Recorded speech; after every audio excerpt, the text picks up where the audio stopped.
ಸದ್ಯದ ಪರಿಸ್ಥಿತಿ ಮುಂದುವರಿಯೋದಿಲ್ಲ ಹಾಗಾದರೆ ಮುಂದಿನ ಲೋಕಸಭಾ ಚುನಾವಣೆ ನಂತರ ನೋಡ್ತೀವಿ.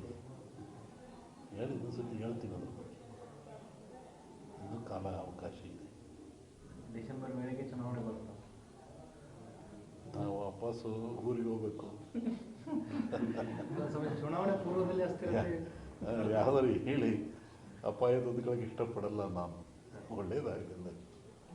ಈಗ ರಾಜ್ಯದಲ್ಲಿ ಅಸ್ಥಿರತೆ ಉಂಟಾಗ್ತಾ ಇದೆ ಅಂತ ಮುನ್ಸೂಚನೆ ಕಾಣ್ತಿದೆ. ಅವರವ್ರ ಸರ್ಕಾರದ ವಿರುದ್ಧ ಅವರವರೇ ಲೆಟರ್ ಬರೆಯೋದು, ಕಮಿಷನ್ ಜಾಸ್ತಿ ಸಹಜವಾಗಿರೋದಲ್ರಿ. ಮನುಷ್ಯನಿಗೆ ಸಹಜವಾಗಿರೋದೇ ಅವನ್ನೇ. ಯಾರನ್ನೂ ತೃಪ್ತಿಪಡಿಸೋಕ್ಕಾಗಲ್ಲ. ಅವಾಗ ಆಸನೆಗಳು ಮೂಡ್ತವೆ. ಅದೆಲ್ಲ ಅಪ್ಪರ ವಾಪಸ್ ನಾವು ಊರಿಗೆ ಹೋಗ್ಬೇಕಂದ್ರಲ್ಲ, ಯಾವ ಅರ್ಥದೊಳಗೆ ನೀವೇನೋ ಹೇಳಿ, ನಾವೇನೋ ಹೇಳಿ. ಅಲ್ಲ, ಈ ಹಿಂದೆ ಆ ಥರದ ಥ್ರೆಟ್ಗಳು ಬಂದಿದ್ವು ಬರಲ್ಲ ಮಾಡ್ಕೊಳೋದು ಅಷ್ಟೇ. ನೀವೇನೋ ಹೋಗೋತ್ತಿಗೆ ಅಂತ ಥ್ರೆಟ್ ಆಗ್ತದೆ. ಏನಾದ್ರು ಹೇಳಿ ಅದಕ್ಕೆ ಅವಕಾಶನೇ ಕೊಟ್ಟಿರ್ಬಾರ್ದು ಅಷ್ಟೇ. ಆ ಥರ ಸಂದರ್ಭಗಳೇನಾದರೂ ಇಲ್ಲ, ಆಗೋದು ಬೇಡ ಅಷ್ಟೇ. ನೀವು ಸ್ವಲ್ಪ ಆ ಥರ ಹೇಳಿಕೆ ಕೊಟ್ಟರು ಚಲೋ. ಇಲ್ಲ, ಆ ಥರ ಹೇಳಿಕೆ ನಿಮ್ಮ ಭವಿಷ್ಯವನ್ನು ಎಲ್ಲರೂ ನೋಡ್ತಿರ್ತಾರೆ, ಕಾಯ್ತಿರ್ತಾರೆ, ಏನು ಹೇಳ್ತಿರ್ತಾರೆ ಅಂತೇಳಿ. ನೀವು ಮುಂದೆ ಹೇಳಿದ ನಂತರ ನಮಗೆ ಸಮಸ್ಯೆ. ಸಿದ್ಧಾಂತವೇ ಅದು, ಕಂಪ್ಲೀಟ್ ಸಿದ್ಧಾಂತನೇ ಅದು. ಅವ್ರು ಹೇಳುತ್ತಲೇ ಇರ್ತಾರೆ, ನಾವು ಊಟ ಮಾಡ್ತಲೇ ಇರಬೇಕು ಅಷ್ಟೇ. ಅದಕ್ಕೆ ಸಂಬಂಧ ಇಲ್ಲ ಅಷ್ಟೇ. ಧರ್ಮದ ವ್ಯಾಖ್ಯಾನವೇ ಬೇರೆ ಇದೆ. ಅವ್ರಿಗೆ ಅವ್ರು ಹೇಳಿದ್ರು, ಹಿಂದೂ ಧರ್ಮ ಯಾರು ಹುಟ್ಟಿಸಿದ್ರು ಅಂತ. ಸುಮ್ಮನೆ ಕೇಳ್ತಾರೆ, ನೋವಾಗಿದ್ದು ಕೇಳ್ತಾರೆ. ಅದಕ್ಕೆ ಪರಿಹಾರ ಎಲ್ಲರೂ ಹೇಳ್ಬೇಕು. ಏನು ನೋವಾಯಿತು, ಹೆಂಗಾಯಿತು, ಅವ್ರಿಗೆ ಯಾಕೆ ನೋವಾಯಿತು, ಧರ್ಮ ಎಲ್ಲಿ ಹುಟ್ಟಿತು ಹಂಗಾರದು. ತತ್ವಜ್ಞಾನದಲ್ಲಿ ಫೇರಿಂಗ್ ಥಿಯರಿ ಅಂತ ಬರುತ್ತೆ. ಧರ್ಮ ಹುಟ್ಟಿದ್ದೇ ಭಯದಿಂದ ಅಂತ. ಫಿಯರಿಂಗ್ ಧರ್ಮ ಭಯದಲ್ಲಿ. ಮನುಷ್ಯ ಮೊದಲು ನೀರು ನೋಡಿದ, ಹೆದರಿದ, ಕುಡಿದ, ಖುಷಿ ಆಯ್ತು ಅವನಿಗೆ. ಬೆಂಕಿ ನೋಡಿದ, ಸುಡ್ತು, ಹೆದರಿದ, ಅದು ಬೇಸಿಗೆ ತಿಂದ, ಖುಷಿ ಆಯ್ತು ಅವನಿಗೆ. ಗಾಳಿ ನೋಡಿದ, ಸುಡ್ಡು ಗಾಳಿ ಬಂತು, ಹೆದರಿದ, ಅದು ಉಪಯೋಗ ಗೊತ್ತಾಯಿತು, ಪೂಜೆ ಮಾಡಿದ.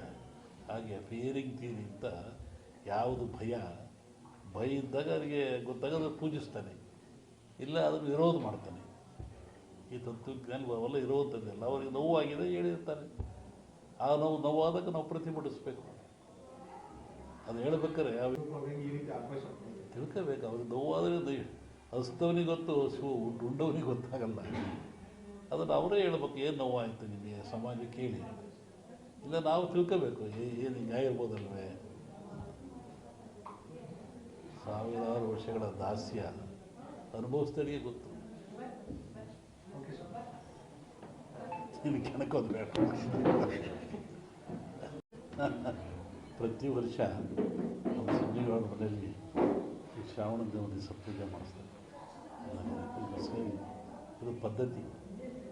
ಅವರಿಗೂ ನಮಗೂ ಒಂದು ಪದ್ಧತಿ. ಗದಿಗ ನಮ್ಮ ಸಂಕೇಶ್ವರ ಒಂದು ವರ್ಷಕ್ಕೊಂದ್ಸತಿ ಕರೆಸ್ತಾರೆ. ಹೋದವರು ಅಲ್ಲಿ ಬಂದಿದ್ದೆ, ಇವತ್ತು ರಾಜ್ಯದಲ್ಲಿ ಮಳೆ ಇಲ್ಲ, ಸಂಪೂರ್ಣವಾಗಿ ಮಳೆ ಕಡಿಮೆ ಆಗಿದೆ. ಮನುಷ್ಯ ಎಷ್ಟು ತಪ್ಪು ಮಾಡಿದರು ಆ ಭಗವಂತ ಕ್ಷಮಿಸ್ತಾನಂತೆ. ಮನುಷ್ಯ, ಪ್ರಾಣಿ, ಭೂಮಿ ಏನು ಮಾಡಿದ್ರು ಸೃಷ್ಟಿಕರ್ತ ಅವನೇ ಅಲ್ಲದೆ ಅವನು ಕ್ಷಮಿಸ್ತಾನಂತೆ. ಆದರೆ ಮನುಷ್ಯ ಮಾಡಿದ ಕರ್ಮಗಳು ಅವನು ಕ್ಷಮಿಸಲ್ವಂತೆ. ಭಗವಂತ ಕ್ಷಮಿಸಿದರೂ ಮನುಷ್ಯ ತಾನು ಮಾಡಿದ ಕರ್ಮಗಳನ್ನು ಅವೇ ಕ್ಷಮಿಸಲ್ಲ. ಹಾಗಾಗಿ ಮನುಷ್ಯನ ಕರ್ಮಬಾಧೆಗಳು ಹೆಚ್ಚಾದಾಗ ಇವೆಲ್ಲ ಸಾಮೂಹಿಕವಾಗಿ ಅನುಭವಿಸಲೇಬೇಕಾಗ್ತದೆ. ಹಾಗೆ ಮಳೆ, ಭೂಕಂಪಗಳು, ಅರ್ಥಕ್ವಿಕ್ಗಳು ಅಥಾವ್ರು ನಡೀತಾ ಇರ್ತವೆ. ಏನೂ ಆಗಲ್ಲ, ಬರುತ್ತೆ. ತಮಾಷೆ ಅಂತ ಬರುತ್ತೆ. ಮಳೆ ಏನು ತೊಂದರೆ ಇಲ್ಲ. ಈ ಬಾರಿ ಏನಾದರೂ ಇದೇ ಪರಿಸ್ಥಿತಿ ಮುಂದುವರಿಯುತ್ತೆ? ಇಲ್ಲ, ಚೆನ್ನಾಗಿ ತೊಂದರೆ ಏನಾಗಲ್ಲ. ಬರಗಾಲದ ಛಾಯೆ ಅವಶ್ಯ ಇರ್ಬೋದು, ಅನುಕೂಲ ಆಗುತ್ತೆ. ಆ ಥರ ಹೇಳ್ಕೊಂಡು ಮಟ್ಟಿಗೆ ಏನಿಲ್ಲ, ಚೆನ್ನಾಗಾಗುತ್ತೆ. ಮೊನ್ನೆ ವಸತಿ ಹೇಳಿದ್ವಲ್ಲ, ಬೆಳಗಾವಿನಲ್ಲಿ ಶ್ರಾವಣ ಮಧ್ಯಭಾಗದಲ್ಲಿ ಮಳೆ ಬರ್ತಾರೆ. ನೀವು ಉತ್ತರ ಕರ್ನಾಟಕದಲ್ಲಿ ಆಯಿತು, ಎಲ್ಲ ಕಡೆಗೆ ಆಯ್ತಲ್ಲ. ಈಗ ಅಮಾವಾಸ್ಯೆ ನಂತರ ಇಲ್ಲಿ ಬರುತ್ತೆ, ತೊಂದರೆ ಇಲ್ಲ. ಅಮಾವಾಸ್ಯೆ ನಂತರ ಈ ಕಡೆ ಈಗ ರಾಜಕೀಯದಲ್ಲಿ ಬೇರೆ ಬೇರೆ ರೀತಿಯ ಬೆಳವಣಿಗೆಗಳು ನಡೆದವು. ಮೈತ್ರಿಗಳು ಯಾವ್ಯಾವ ಪಕ್ಷಗಳು ಲೋಕಸಭಾ ಚುನಾವಣೆ ಲೋಕಸಭಾ ಚುನಾವಣೆ ಪೂರ್ವದಲ್ಲಿ ಈ ಬಗ್ಗೆ ಅದು ಬಂದಾಗ ಹೇಳೋದು ಈಗೇನದು ಅವಶ್ಯಕತೆ ಇಲ್ಲ ಅದು ಇನ್ನೇನು ಬಂದೇ ಬಿಡುತ್ತಾ ಹೇಳೋದು ಇನ್ನೊಂದ್ಸತಿ ಗೊತ್ತಿಲ್ಲ ಅವಾಗ ಅಲ್ಲ ಇದೇ ಪರಿಸ್ಥಿತಿ ಕಂಟಿನ್ಯೂ ಆಗುತ್ತೋ ಲೋಕಸಭೆಯಲ್ಲಿ ಏನಾದರೂ ಬದಲಾವಣೆ ಕಾಣ್ಬೋದು ಹೇಳ್ತೀನಿ ಆ ಕಾಲಕ್ಕೆ. ಈಗ ಬಿಜೆಪಿ ಅವರು JDS ಅವರು ಹೊಂದಾಣಿಕೆಯನ್ನು ಮಾಡ್ತಾರೆ. ಅದು ನಮಗೇನು ಸಂಬಂಧ ಅದ್ರ ಬಗ್ಗೆ ನಮಗೇನು ವಿಚಾರ ಅಂತ ಹೇಳಲೂಬಾರ್ದು. ದೇಶದ ಭವಿಷ್ಯ ಏನಾಗುತ್ತೆ? ದೇಶ ಹಿಂಗೆ ಹೋಗ್ತದೆ ಇದ್ರಲ್ಲಿ ಹಿಂಗೆ ಹೋಗ್ತದೆ. ಸದ್ಯಕ್ಕೆ ತೊಂದರೆ ಇಲ್ಲ. ಅನೇಕ ಆಪತ್ತುಗಳಿದ್ದಾವೆ. ಅದೇ ಬಂದು ಹೇಳಿದ ಭೂಕಂಪಗಳಾಗ್ತವೆ. ಮೊನ್ನೆ ಫಾರಿನ್ನ ಕಡೆ ಮಳೆ ಜಾಸ್ತಿ ಆಗ್ತದೆ. ಇನ್ನೂ ಉತ್ತರದಲ್ಲಿ ಮಳೆ ಅಂತ ಹೇಳಿದ್ರೆ ಹಾಗಾಗ್ತದೆ. ದೊಡ್ಡ ದೊಡ್ಡ ನಗರಗಳಿಗೆ ಆಪತ್ತಿದೆ, ತೊಂದರೆಗಳಿದ್ದಾವೆ, ಭೂಕಂಪಗಳಾಗಂಥದ್ದು, ಹಾಹಾಕಾರಗಳಾಗ್ತದೆ, ರಾಜಕೀಯದ ಅಸ್ಥಿರತೆ ಉಂಟಾಗ್ತದೆ. ಅವರಿರೋದೇ ಪ್ರಾಕೃತಿಕವಾಗಿ ದೋಷಗಳಿರ್ತದೆ. ರಾಜಕೀಯ ಅಸ್ಥಿರತೆ ಅಂದ್ರೆ ಅದನ್ನು ಸ್ವಲ್ಪ ಬಿಡಿಸಿ ಹೇಳಿದ್ರೆ ಹೆಂಗಿರುತ್ತೆ? ನೀವೇ ನೋಡುವಂತೆ ನಿಮಗೆ ಗೊತ್ತಾಗುತ್ತೆ. ಯಾವ ರೀತಿ ರಾಷ್ಟ್ರ ರಾಜಕೀಯದಲ್ಲಿ ಅಸ್ಥಿರತೆ ಉಂಟಾಗ್ತದೆ? ಎರಡರಲ್ಲೂ ಇದೆ. ರಾಷ್ಟ್ರ ರಾಜ್ಯ ಎರಡರಲ್ಲೂ ಅಸ್ಥಿರತೆ ಕಾಣುತ್ತೆ. ಎಲ್ಲ ಕಡೆ ಈ ಧರ್ಮದ ವಿಚಾರ ಸಾಕಷ್ಟು ಚರ್ಚೆಗೆ ಆಗ್ತಿದೆ. ಆದರೆ ಸನಾತನ ಧರ್ಮ ವಿಚಾರವಾಗಿ ಚರ್ಚೆ ಆಗ್ತದೆ. ಅವರವ್ರ ಧರ್ಮ ಅವ್ರಿಗೆ ದೊಡ್ಡದು. ಇದು ಭಾರತದಲ್ಲಿ ಸೆಕ್ಯುಲರಿಸಮ್, ಜಾತ್ಯತೀತವಾದ ಇದೆ. ಮತ್ತು ಅವರ ಧರ್ಮಕ್ಕೆ ನೋವಾದಾಗ ಅವರು ವ್ಯಕ್ತಪಡಿಸೋದು ಸಹಜ, ಅದು ತಪ್ಪೇನಲ್ಲ. ಅದ್ರ ಬಗ್ಗೆ ನಾವು ಯಾವುದೇ ಪರ ವಿರೋಧ ಹೇಳುವಂಥದ್ದು ವಿಚಾರ ಅಲ್ಲ. ಒಂದು ಸಲ ಎಲ್ಲ ದೇಶಕ್ಕೂ, ಎಲ್ಲ ಮನೆತನಕ್ಕೂ, ಎಲ್ಲ ಜನಕ್ಕೂ ತನ್ನದೇ ಆದ ಧರ್ಮ, ನೀತಿ, ಪರಂಪರೆ ರೂಢಿ ಇರ್ತದೆ.